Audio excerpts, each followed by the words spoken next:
যে নারীকে আল্লাহ ভালোবাসেন ওই নারীকে তিনটি স্বপ্ন বেশি বেশি দেখান। এই তিনটি স্বপ্ন যদি কোনো নারী বেশি বেশি দেখে তাহলে মনে করতে হবে আল্লাহ পাক রব্বুল আলামিন তাকে ভালোবাসেন। মনে রাখেন, স্বপ্নের কিন্তু অনেকগুলো ব্যাখ্যা রয়েছে এবং স্বপ্ন অনেক সময় সত্য হয়। ভালো স্বপ্নগুলো আল্লাহর পক্ষ থেকে আসে, খারাপ স্বপ্ন এটা শয়তানের পক্ষ থেকে আসে। আর এটা হচ্ছে ইচ্ছা স্বপ্ন, আপনি সারাদিন যেটা চিন্তা করেন সেটাই আপনি স্বপ্ন দেখেন। তবে স্বপ্ন ভালো স্বপ্ন এটা আল্লাহর পক্ষ থেকে আসে। কিছু কিছু স্বপ্নের ব্যাখ্যা ভালো হয়।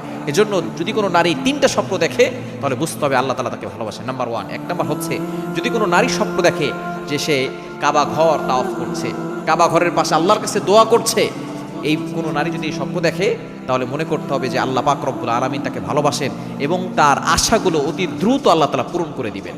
অনেক নারীর আশা থাকে, অনেক ধরনের আল্লাহর কাছে চাওয়া পাওয়া থাকে। যদি কোনো নারী কাবা শরীফ স্বপ্ন দেখে তাহলে তার এর ব্যাখ্যা হচ্ছে আল্লাহ তাআলা তার এই স্বপ্ন যে স্বপ্নগুলো আছে তার ভিতরের সকল আকাঙ্ক্ষাগুলো আল্লাহ তাআলা পূরণ করে দিবেন।